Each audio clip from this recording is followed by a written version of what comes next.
नमस्कार मित्रांनो, मी आपला मित्र चंदू गोईन, आंबा बागायतदार, देवगड, केळी. आज मी आपल्याला या व्हिडिओच्या माध्यमातून आपल्याला माहिती देऊ इच्छितो की अ, आप आत्ताच आपल्या कालच्या अर्थसंकल्पात आपल्या राज्याचे मुख्यमंत्री माननीय देवेंद्र फडणवीस साहेब यांनी आपल्या राज्यातील शेतकऱ्यांसाठी जी कर्जमाफीची घोषणा केलेली आहे. तर त्या कर्जमाफीमध्ये आमच्या कोकणातील शेतकऱ्यांना कितपत फायदा होईल हा एक संशोधनाचा विषय आहे. कारण आमच्या कोकणातील शेतकरी जास्त प्रमाणात कर्ज घेत नाही. कारण त्याला एक नॅचरल प्रॉब्लेम असा आहे की कोकणातील जमिनीचा जो प्रकार आहे याच्यामध्ये गुंठेवारीचा विषय आहे, तुकडेबंदी आहे, अनेवारी झालेली नाही आहे आणि एकाच सातबारात अनेक नावं असतात.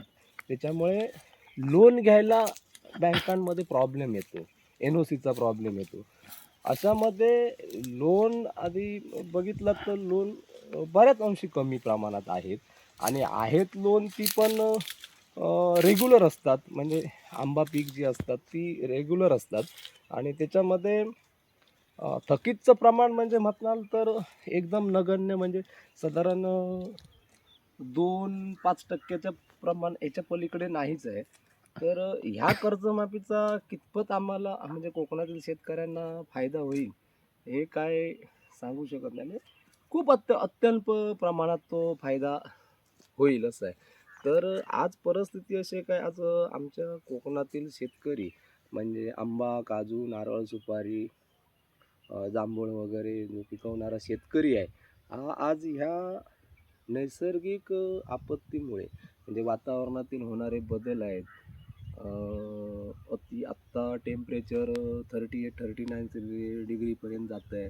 प्लस सकाळचं एक 10 वाजेपर्यंत भयानक धुकं पडतं, त्याच्यामुळे दव पडतो, त्याच्यामुळे भयानक प्रॉब्लेम आहेत आता सध्या. आता आंब्याला, काजूला, सगळ्याच पिकांना भयानक प्रॉब्लेम आहेत.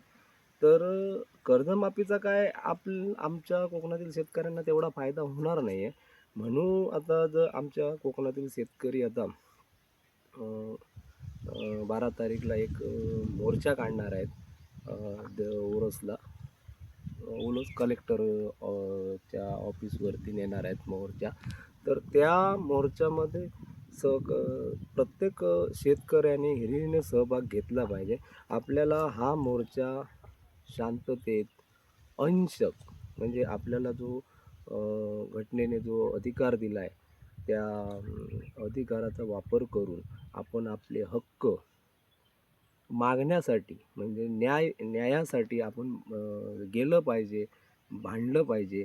आणि आज आपल्यावर जी नैसर्गिक आपत्ती आली आहे, म्हणजे नैसर्गिक आपत्ती आली आहे, त्या नैसर्गिक आपत्तीला तोंड देण्यासाठी मायबाप सरकारकडे आपण दाद मागितली पाहिजे आणि त्यासाठी एकत्र येऊन आपण जाऊया आणि हा मोर्चा यशस्वी करूया.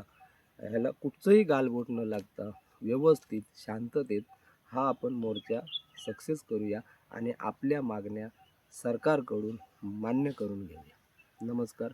जय हिंद.